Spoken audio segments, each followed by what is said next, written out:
We know that ECOWAS does not agree on the exit, saying it is good for us. We still learn, I know, that the letter was addressed to them. Do you still accept negotiations? Is it possible that tomorrow you will say to yourself, well, okay, we understand. We come back if you come back to better feelings. Oh, it's finished, it's over. We will never talk about it again. You must not make certain mistakes. I just told you. Our route is a path of no return. All we do when we decide is change that we are waiting. It is forever. So never again ECOWAS. No, it's finished. If we get into this is my last question. If we get into it, that also means that in a while, you are going to attack the currency, which is the CFA. Probably. That things happen. It's almost inevitable, isn't it, Mr. President? You know, in everything we do, that surprises you, didn't it? Things may still surprise you. It's not just the currency. Everything that is linked, which keep us in slavery. We will break these bonds.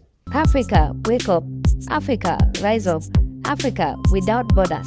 And break the chain of neo-colonialism. And please don't forget to like, share, and subscribe. Thank you. Captain Ibrahim Traore, President of the Transition, Head of State of Burkina Faso. Good morning, Mr. President. Good morning, Alain. Thank you for having us. Today, 30th January 2024, we wish to ask you a question since this is the news. 3 states, Mr. President. What happened? Why decided to leave ECOWAS? Thank you. As you say, this is a topical issue. It happened last Sunday. This withdrawal decision, therefore, of these 3 countries grouped within AES, it's not cheerful, turning your back on an organization, but it is at the end of a deep analysis. And I think this organization was born in 75. If I'm not mistaken, it's 1975 indeed, with head of state, mostly from the military. In any case, as far as AES is concerned, they were all military, absolutely. I think it was a desire to integrate people to make the development of the economy, solidarity, mutual aid, overall the Pan-Africanist virtues which have led the head of state to therefore create this organization. Unfortunately, over time, the organization has lost its value. And today, the observation is clear.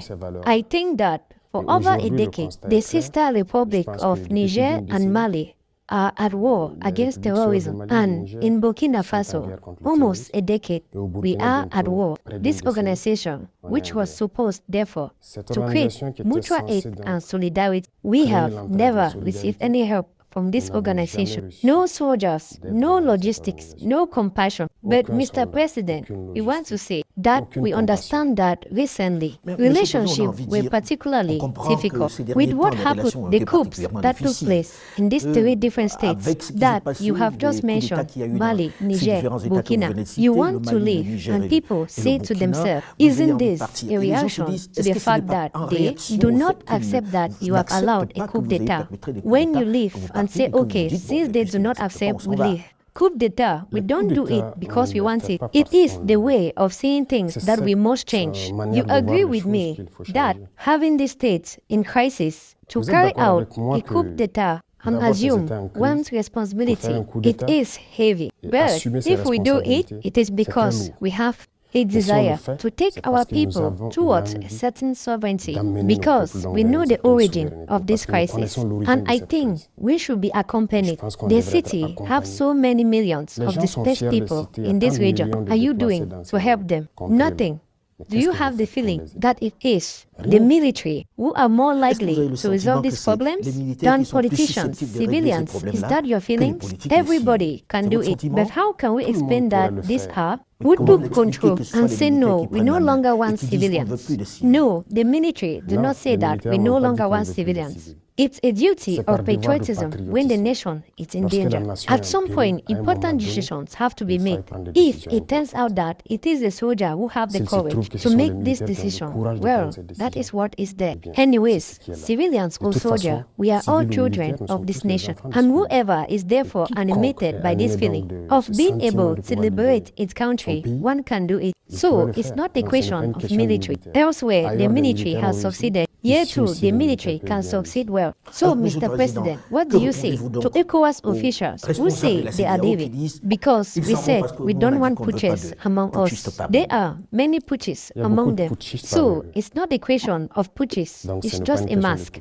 When you say putschist as civilian putschist, there are military putschis within ECOWAS who today claim to be civilian democrats. There are worse things than putschists. There are some who kill, who guard their people in silence. ECOWAS closes its eyes and ears. There are more putschists within ECOWAS.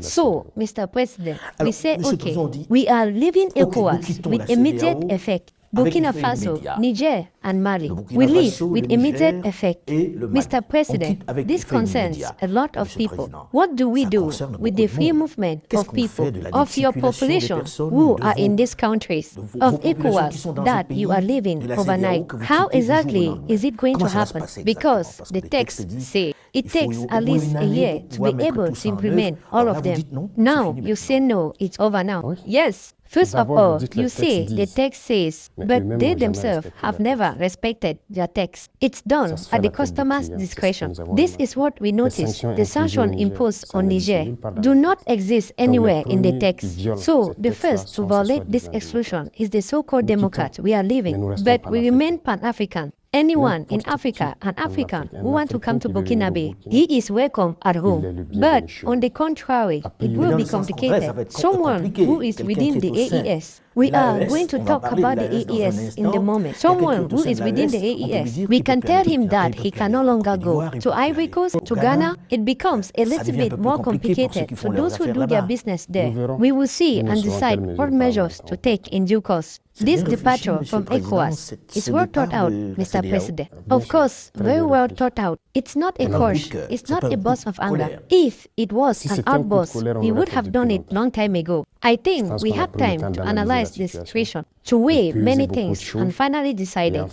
So, if it was a curse, from the first moment of certain sanctions, the people have been quite resilient, it must be said. They suffered. So, during this time, we could decide in anger. Now, we have taken the time to observe, to analyze the situation, and to convince ourselves of our strength before deciding.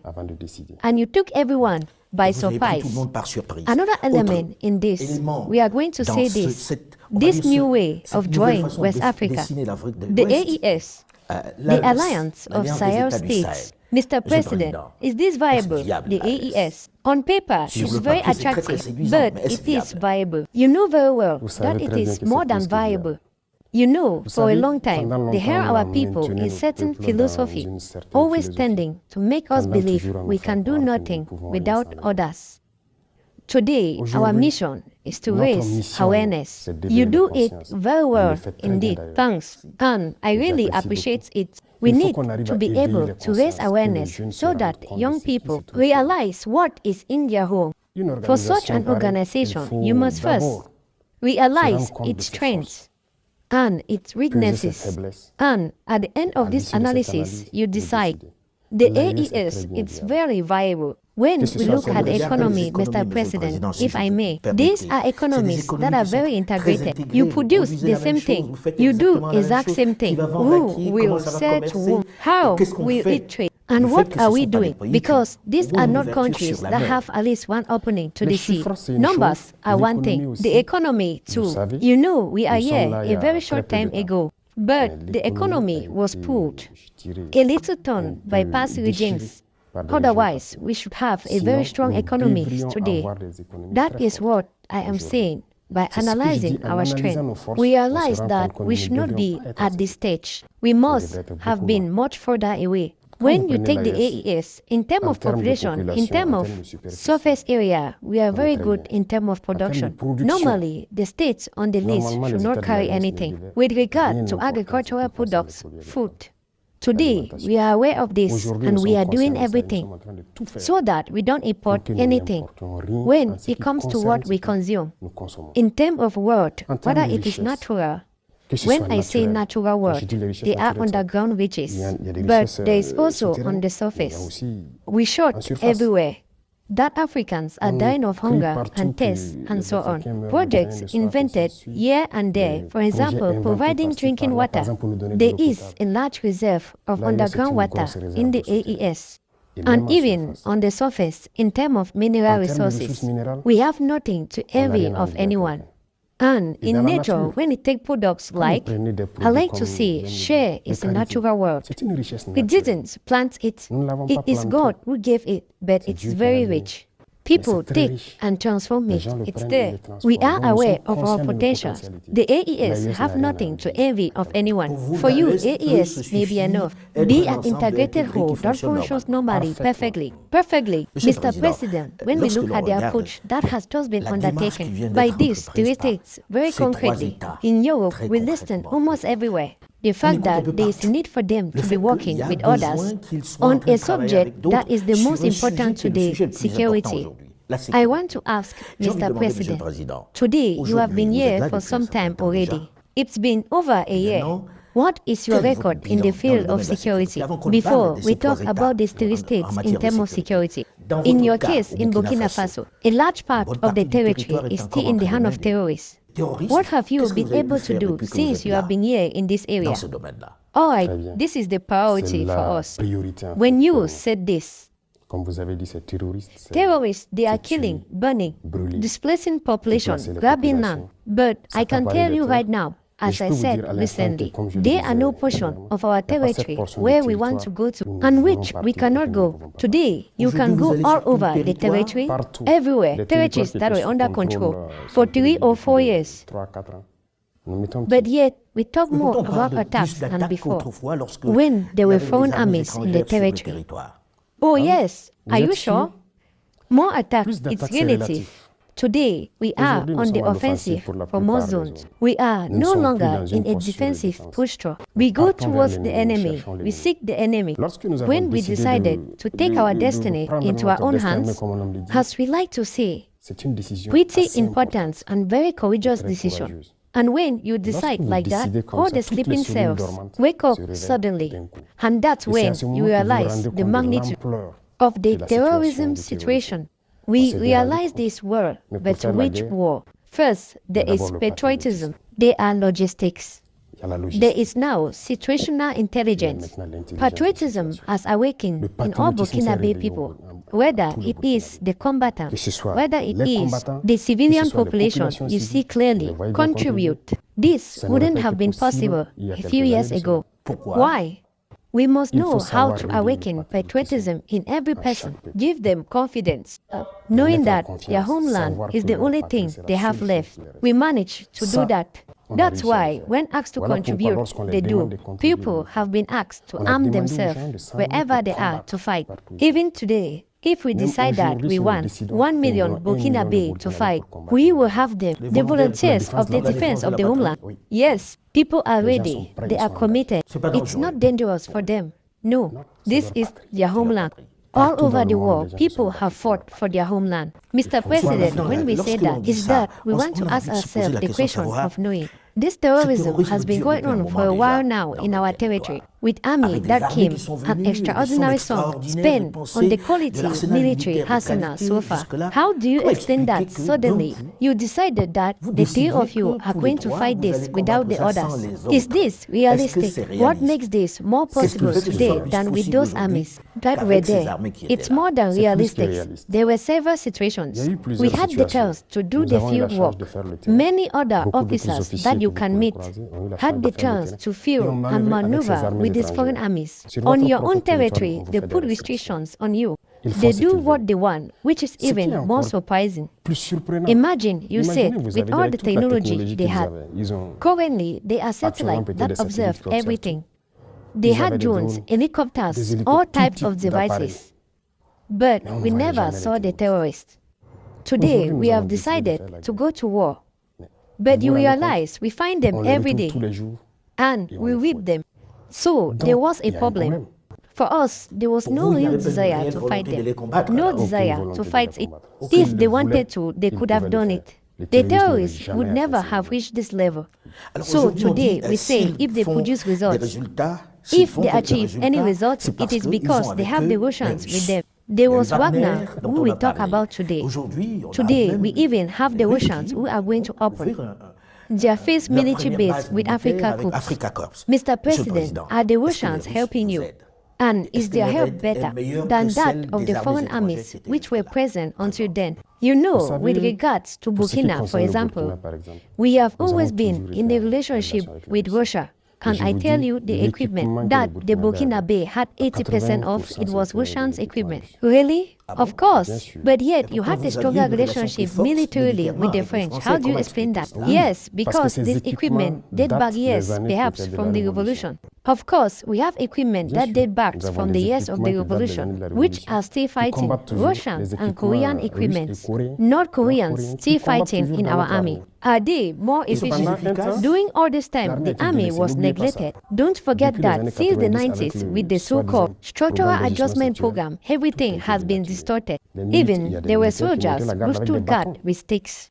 We disarmed our armies. It was well prepared. No equipment, no training, nothing. Yes, people just wore the outfit. And terrorism joined the dance a few years later. And they sang on all media. They are incapable of fighting. We will come to help them. And terrorism is only gaining ground. Today, with Russians, the relationship is to be strategic.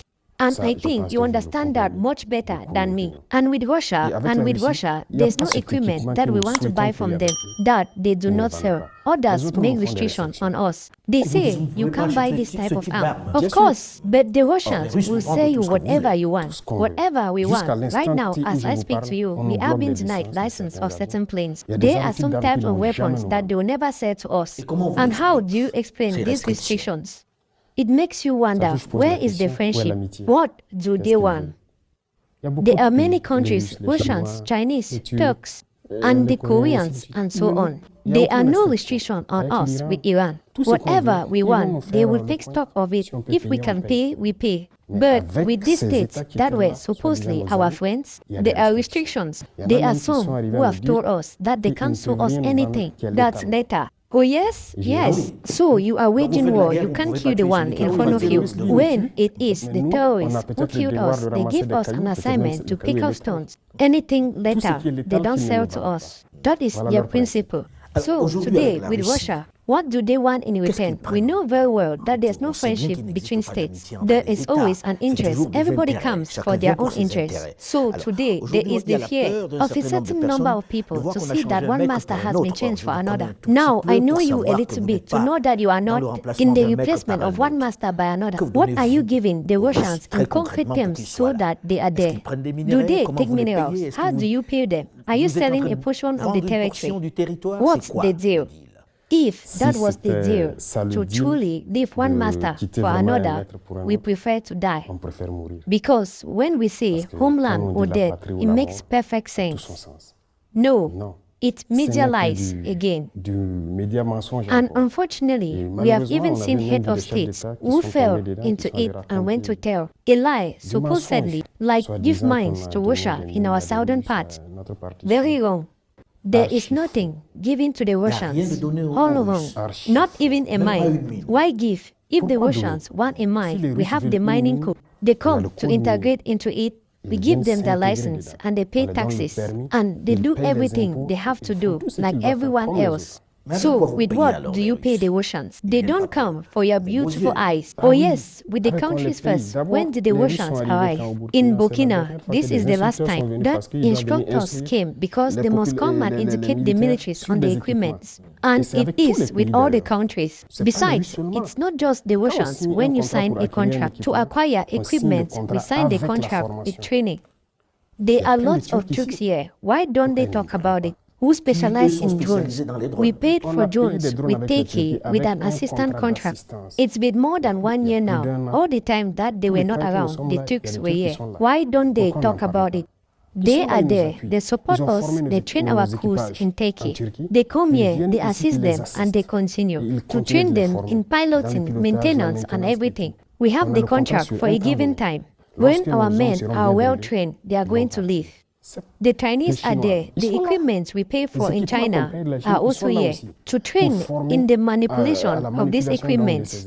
That's the reality. They are on the ground or not, the Russians.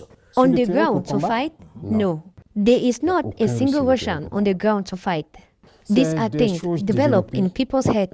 But if necessary, they will come to the field to fight. That I can assure you. If necessary, you wouldn't forbid it. No, except that for the moment, they are not on the ground. For the moment, we are fighting alone. They support us in terms of training, logistics, tactical training, and everything. They support us in this aspect. So I asked the question before, let there be no digression. On your security record today, because we saw some movement of certain populations who are getting a little impatient. And then, like you said, the people are very resilient. But at some point, enough is enough. What will you do so that the Burkina Faso can say President Traore has arrived? He resolved this or that problem for us internally. That we don't talk about. And I even said to certain ministers of communication, I don't want us to talk too much about our recovery. Let the villagers speak for themselves. There are several villages that have been resettled, schools that have opened in several areas. But often saying that there's no progress, bring the villagers to make videos to tell the people if it falls. You are lying. We left so many years ago, but we just came back, we are safe. Recently, there have been some reports to confirm that people have taken over the place. Are there any displaced persons who have returned home, who are now selling in their business today, marketing garden product on the market? That means they returned several months ago. They had time to cultivate. They made several savings. Is it because you went on the offensive or because of the VDP? The offensive is with the VDP, of course. You know, I spoke to you right away about patriotism and logistics. It is the second part which defended us. Listen, when you take, for example, the Djibo attack last December, absolutely. As soon as there was the attack, there was the response element of the Djibo and air vectors. The day after the Rapid Intervention Battalion moved towards Djibo with the supplies and continue and march to the Barabule base. The Barabule base, where we have never been since 2019. This is the part from where they prepare all the attacks. Whether Barabule or go up to the border of Petegule, I march on terrorist base. If there was no logistics, it's impossible.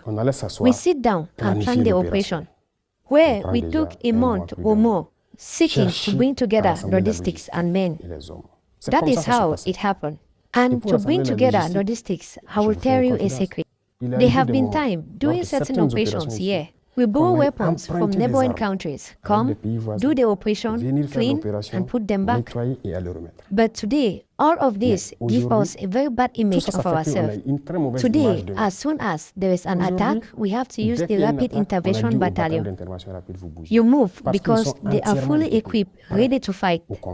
We don't have a little time to waste, and immediately they take off and rush into battle. This is how it happens now. There are several of them which are equipped, which are positioned all over the country. And this is also the rise in power of logistics and tactical terms. Mr. President, when we see all this, with all the logistical terms you speak of, with the Russians who are brought in to train, as you said, your troops, that's a lot of money. Can the Burkina Faso economy last a long time with this? Very good question. That's a lot of money. That is why I say our country is not poor. There is bad governance, there is theft, there is the plundering of our resources. That's it. That's what it's about. I take an example. Today, the Patriotic Support Fund, the population contributes, that the vast majority maintain. So the volunteers for the defense of the homeland, but the rest of the army that we are in the process of equipping, all this means that we are in the process of acquiring. That's governance, finance. There are resources, we have potentials, but if it's mismanaged, we were free. For you, countries have enough to hold on to by simply producing and implementing good governance. How do we acquire the equipment? It's not for. our beautiful eyes, as you say, that we are given. We pay, but it's management. There are situations we actually manage to manage because in all departments, in all ministerial sectors, everyone is doing their best to rationalize. It's what, you know, there is this habit of corruption at the high level, overbilling. Because when someone holds election, particularly in Africa, it's like a business. We will finance them. It's a custom here. We distribute tickets so that we can vote on them. It's an investment, and as soon as it arrives, he is obliged to plunder, to repay. There is not that with us. We don't have an outside account. We have nothing. We don't want it. Everything is geared towards war, indeed. If you take the field of oil, you know that the state subsidizes oil, petroleum products, gasoline, diesel, so that the people of Burkina Faso pay less. In 2022, for example, subsidies were around 400, almost 500 billion that the state pays, 500 billion francs CFA. In 2023, we will have less than 100 billion in subsidies. That is to say, you save 400 billion in subsidies. How do you explain that? We were free also. When people make the proposal to say to the company, Sonabe, such and such a person will make an offer at such and such a price, but you take such a price and the discount. You give them to us. We go to open our offshore account and we put it in. That is how it happens. And we hold you at that moment when you have opened external account. Of course, if you are having fun, we say we are going to freeze your account. We don't have an account, so everything is oriented towards the war. These savings are the equipment, yes. Mr. President, there was a long discussion about how long you are going to stay. When are you organizing elections? How long will the transition last? Do you have an answer to that today? Do you think this is not a priority for you? How long will Captain Ibrahim Traore be in business and will organize elections to leave his chair? I was going to ask you a question in return before answering you. I am not here to answer our question. It was a debate. It's nice. If today, in 6 months, we decided to abandon the people, you as a very objective man, and aware of our situation, what are you going to say? What are you going to say? What will be your comment? Honestly, yes. I prefer to abstain, even if you know what I think. Okay, this is to tell you that it is often tiring. It's tiring, but the only thing that keeps us going is the love of the people. We eat there, we drink there. Since we have been here, we have never taken a day off. In any case, the entire executive, and you imagine, when you say that politicians say to themselves, for us, it's our job, because there are some who have made it their job. We want to return to democracy. We want to return to parliament with people who are elected. We want to make the people speak. What do you tell them? Are we going to stay like this? Or that we are going to set up a new model, which will perhaps allow us to get back on track? Their profession, did they learn this profession? We do not want that people learn this profession from elsewhere and come and apply it here. We want to create a model.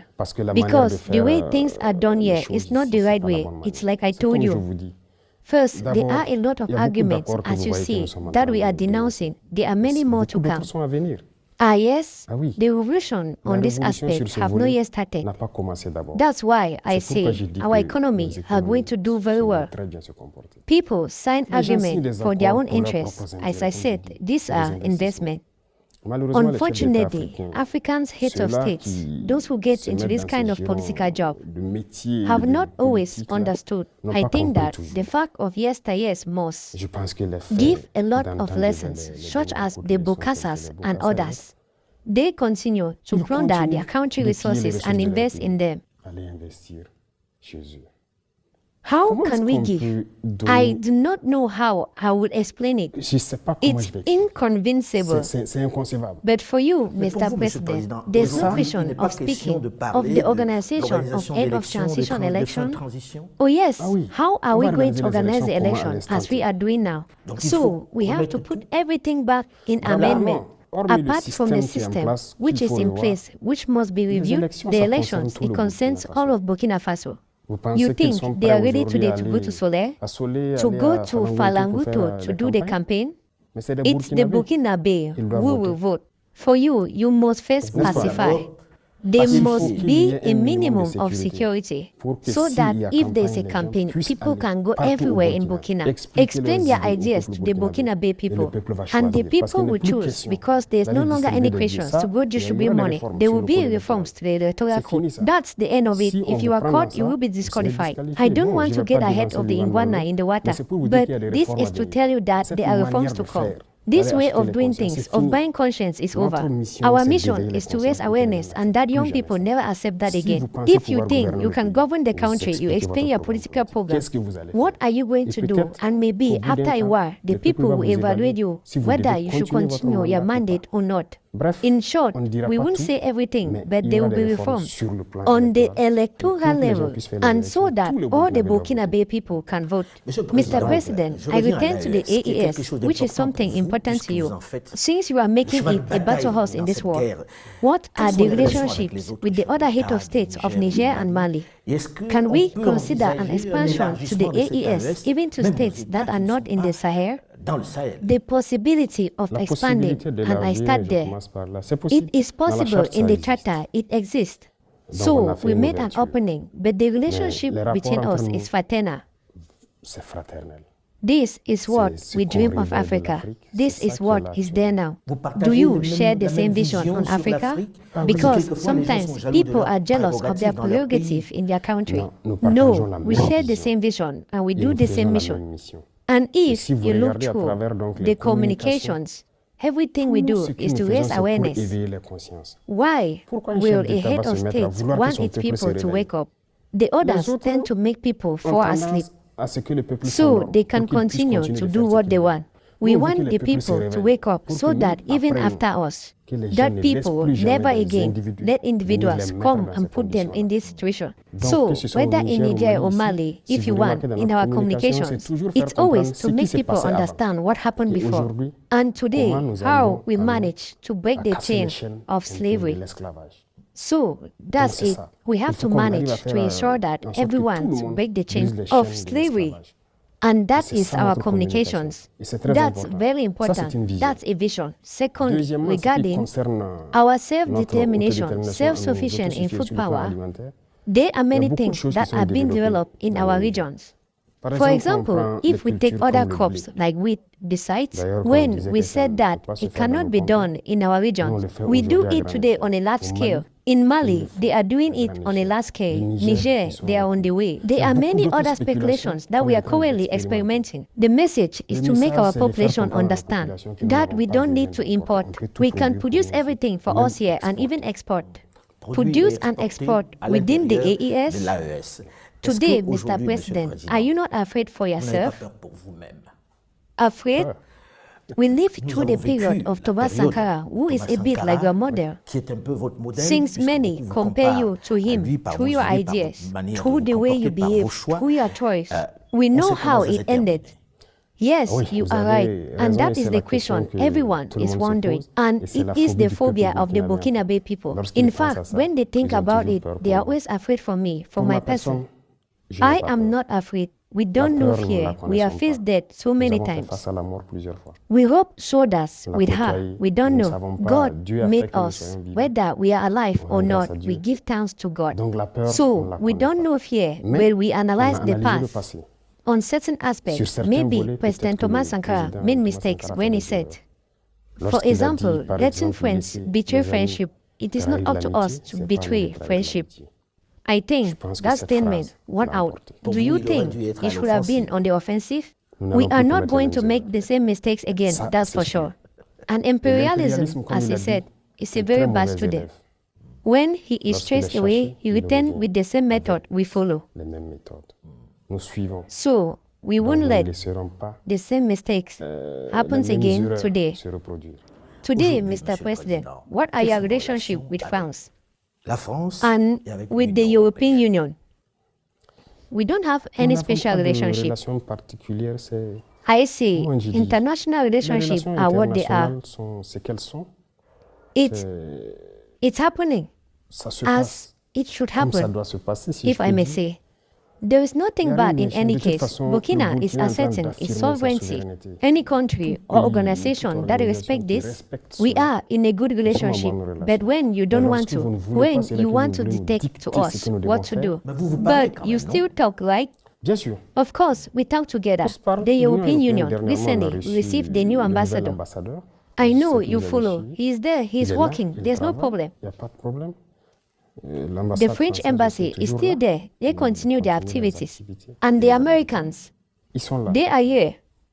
So there is no problem on that side. Cooperation continues. But as long as we respect our ideological line, as long as we respect our sovereignty, as long as we respect the fact that we want to break our chains and be independent, so that gives us the opportunity to end on that. We know that ECOWAS does not agree on the exit, saying it is good for us. We still learn, I know, that the letter was addressed to them. Do you still accept negotiations? Is it possible that tomorrow you will say to yourself, well, okay, we understand. We come back if you come back to better feelings. Oh, it's finished, it's over. We will never talk about it again. You must not make certain mistakes. I just told you. Our route is a path of no return. All we do when we decide is change that we are waiting. It is forever. So never again ECOWAS. No, it's finished. If we get into this is my last question. If we get into it, that also means that in a while, you are going to attack the currency, which is the CFA. Probably. That things happen. It's almost inevitable, isn't it, Mr. President? You know, in everything we do, that surprises you, didn't it? Things may still surprise you. It's not just the currency. Everything that is linked, which keep us in slavery. We will break these bonds. Thank you very much, Mr. President. You are welcome. You are welcome. That is it for this video. Captain Ibrahim Traore, President of Burkina Faso, full interview with Alain in English. Tell us what you think on the comment section below. And please don't forget to like, share, and subscribe. Thank you. Africa, wake up. Africa, rise up. Africa without borders. And break the chain of neo-colonialism.